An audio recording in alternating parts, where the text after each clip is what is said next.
Hello, welcome back to another 2024 event preview. Today I'm going to talk about El Piri, which is a new event in the Pyrenees run by James Hayden. If you've not done so already, consider subscribing to my channel because I've got a load more stuff coming up over the next few weeks and then you won't miss out on it. But yeah, El Piri is a new event from James Hayden, and as you can see, based in the Pyrenees. This is where James lives, so he moved out a few years ago. James is he's won the Transcontinental race a couple of times, podiumed in Silk Road Mountain Race, and is very experienced, so he knows a lot about what makes a decent race route.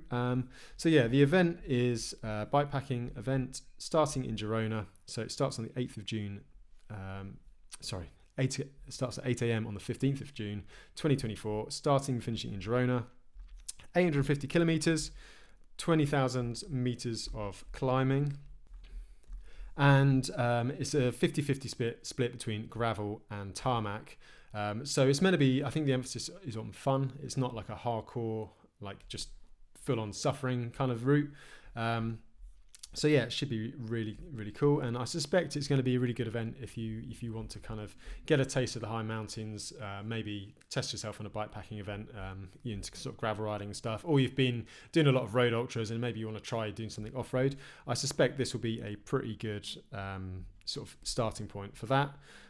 So yeah, here we go on the route. So at the moment, the route isn't officially released, just this kind of like semi-detailed outline here, but as you can see, starting in Girona, heading west, then north into the sort of the higher Pyrenees, through Andorra, skirting the French border, dips into France very briefly, before heading back south again towards Girona. Now there's actually quite a cool little video I can show you, and this gives you like a nice preview of the event.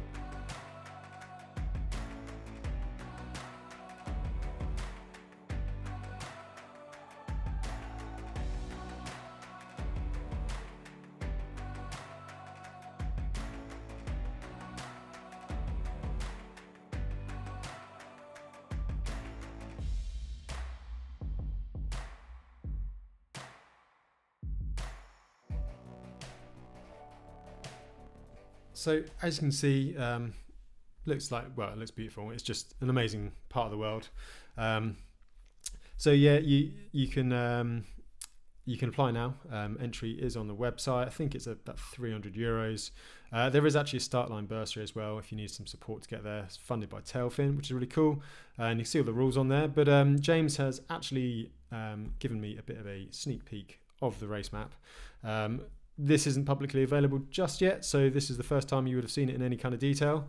So thanks for that, James. So as you can see, the event starts in Girona. It's actually a really brilliant place to start a bikepacking event.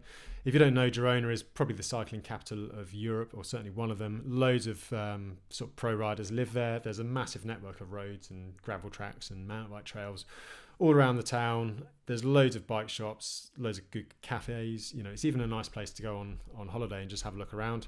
It's about an hour on the train from Girona. There's an airport in Girona, airports in Barcelona, or you can actually get the train from Paris, or you can even drive there. I drove from the UK. It's about a 12-hour drive, so it's not too bad. So really, like, loads of options to get to the start. And as you can see, it starts heading west through the Guilleras National Park. Loads of gravel, and as you can see from the profile on the bottom here, you're easing yourself into it nice and gently. So you're not going straight up some massive mountain. You've got a good sort of almost 100 miles before you kind of get the stiffer climbs, and then you've got plenty of them. So yeah, you've got time to warm up. James has noted this isn't the final kind of route going in and out of Girona, so don't pay too much attention to that. But there's so many options that you know that's going to be a good like a good start and a good finish. So as you can see, it links through a lot of the national parks. So this is the Sierra de la Catalaras. So it's lots of beech forests, oak, pine, and as James notes, all this text is available on the website on the route description. So you can go there with the images, and you don't get many kind of visitors there. So it's going to be nice and quiet. Going to be a slight chance to resupply here. A couple of little towns you pop through, and then you're heading through the next national park, which is the Parque Natural de Cadí Moxiero. Again, excuse my rather poor Spanish pronunciations. I'll do my best. And yeah, we gradually kind of head west on this there's kind of like a ridge of hills here. So you're fairly high up. Just for reference, if we look at the elevation, 4,000 feet is about there, and that is 1,200 meters. That's about the point at which kind of altitude starts kicking in, i.e. kind of less oxygen, finding it slightly harder to breathe. 1,200 meters probably won't exert you too much, but you can see there's a fair chunk over there, and I think the highest point is slightly over 2,000 meters. So we're not talking super high altitude, but there's enough up there just to kind of make you think about things, and obviously weather and things like that can change quite quickly in the mountains. So this is again why I say I think it would be quite a good event if you're maybe A, not super experienced in the mountains, B, want to sort of learn more about gravel riding, having come from a road background, or C, just want to try one of these kind of ultras. I think it's all set up to make it kind of quite accessible, which I believe is kind of the point. So yeah, then we are going to the Serra de Beaumont. Again, I don't know an awful lot about this, but I think it's quite kind of fairly remote. You can see the roads tend to go north to south and follow the big valleys. So these areas, when I've been there before, these little villages, they're a little more than hamlets.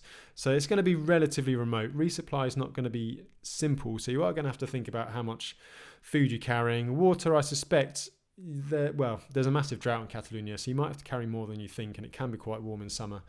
It just depends on the conditions. It's hard to predict at the moment with the way the world is going. And then you sort of hit the turn north. So I've actually ridden this section here before, passing through the ski areas. So in 2017 I was touring. Actually, I ended up in Mexico, but I passed through here on the way. So yeah, you climb up quite high, but a lot of them are sort of access roads to the ski resorts. I've got a couple of photos from that trip. This is the kind of thing you're looking at. You can see the roads are pretty easy to ride. You can see from the photos the weather wasn't ideal at the time, but even though it was kind of sketchy, I mean it wasn't too muddy or anything like that. The roads are fairly well graded. And as you can see by the bike there, I'm fully loaded for a 6-month trip. I've got my blooming pots hanging off the back and a bike lock, and just totally loaded up. And it wasn't any problem. So I think you'll be absolutely fine on a gravel bike for this kind of thing, like a gravel bike, hardtail mountain bike, that kind of thing. So yeah, loads of options with that. So yeah, heading north, and we're heading towards, this is where James lives, up here. So obviously passing by his house, I assume that would be some kind of checkpoint, or might be able to get some food or something like that. And then sort of do the turn and start heading east. And again, this area, you were in the Pyrenees National Park now. This is the big mountains. If we look on the map here, we're 6,000 feet fairly continually, so we like 2,000 meters. It's pretty high, and you're heading into Andorra. Again, Andorra, I've not actually been through this pass here, but we can get the little Google man, I suspect. Yeah, the road's working there. So you can see beautiful tarmac roads. Shouldn't be any problem there. I suspect it might be gravel on the Spanish side. I passed the Col du Cabas, or the Port du Cabas over here. Again, it's kind of gravel on the Spanish side, and then beautiful tarmac in Andorra. So I suspect in Andorra the roads would be very fast rolling, nice and easy, good resupply. And then again, get into Spain and you're back on the gravel stuff. Let's have a little look, see if we can find anything with our little Google Earth man. Yeah, so this is the high plateaus. I mean, it's not super remote, but it's remote enough that you have to think about what you're doing. So In the winter, obviously, this will be covered in snow, but at this time of year, it should be sort of high pastures, things like that, and beautiful views of the mountains in the background. You can get caught out with weather, as I said, but that's part of it, and you've got to be prepared for this kind of thing when you're in the mountains. So yeah, this is kind of a run of pretty long climbs. So we're talking about 355 miles to just under 10 miles. So you've got sort of a series of 10-mile climbs essentially. So it's not going to be easy by any means. Pop into France very briefly, just I guess to cut the corner and avoid the main roads, because these are the main roads through the Pyrenees, so a lot of traffic goes through. And you can see the area. I suspect this track is probably one that will get used, and you can see the main road down in the bottom there. And then start the sort of drop back down towards Girona.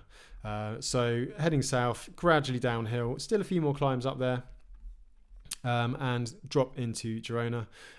Believe the race starts and finishes at the Service Course, which is a pretty well-known bike shop in Girona, and they've got everything there, and I think they'll provide you a meal there. I've been there. They've got a nice little cafe, do good coffee. You won't find bad coffee in Girona, which is good. And so that is El Piri.